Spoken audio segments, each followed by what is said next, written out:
Hi friends, welcome to my channel. My name is Lynn and I'm actually not going to make this card that I've started in this video. So just a heads up, this isn't a card making video. This is part of my review of the Palette Scout. So I mentioned when I did my first look video that I would try to use it in my day-to-day card making. And so what I thought I would do is in this video just show you how I go about using it.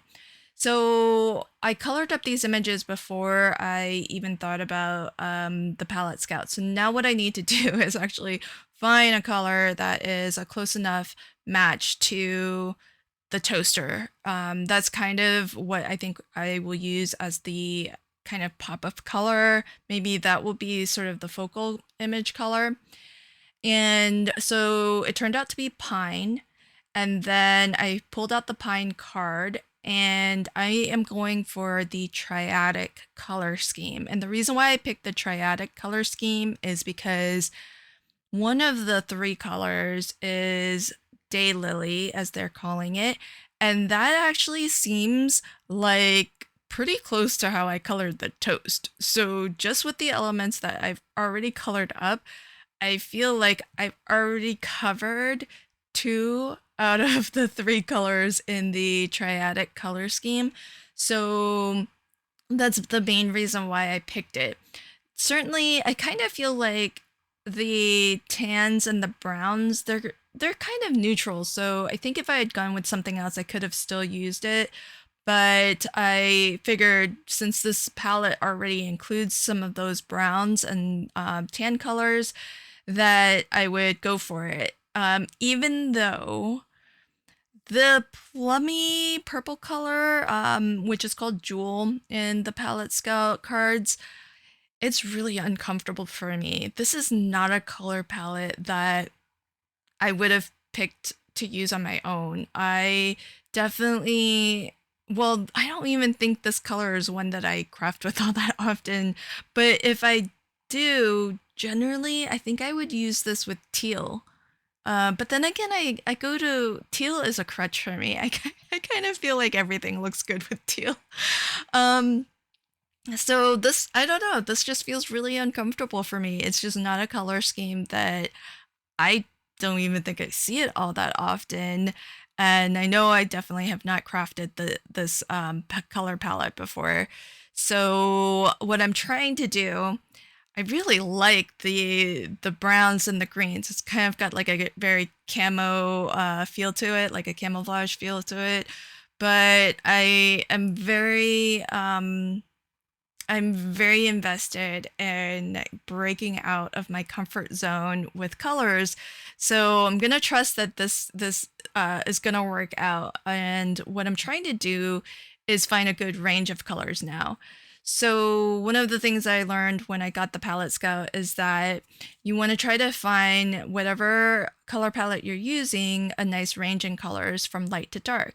Now for each of the colors, there's actually 5 cards and they are numbered 1 through 5. Number 3 is the pure color before you add anything to it. If you add black to that color, you get shades and you get numbers 1 and 2. If you add white to that pure color, you get tints and you get cards 4 and 5. So you want to range between 1 through 5, whatever color palette it is you're going for, and however many colors are in your palette. There's also a front and a back to these cards, and on the front, it's the pure intensity.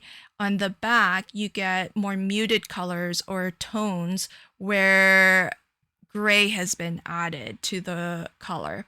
And so I've also mixed and matched some colors. I'm using the pure intensity side, the greens really, because that's the color that I feel like is the pop of color. That's the highlight. It's the focal, part of the focal image is green. And so I'm leaving those 2 cards as pure intensity, and then the other 3 colors in my palette, or the other 3 cards in my palette, I've actually flipped to the tone side. Now, what I've pulled out here is my swatch ring. So Spellbinders just came out with a new line of cardstocks. It's called their Color Wheel cardstock. And I've swatched all of those out. They have some dies and a stamp set that help you to create these swatch cards. And what I did afterwards was, right before filming this session, in fact, I swatched out all of my VersaFine Clair inks.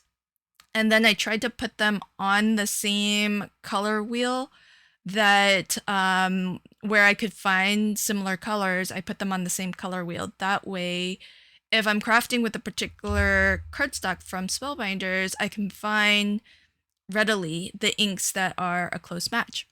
And so I actually don't have extra sheets because some of the colors, I only got like a little sample pack. I still need to buy some of these new cardstock colors myself.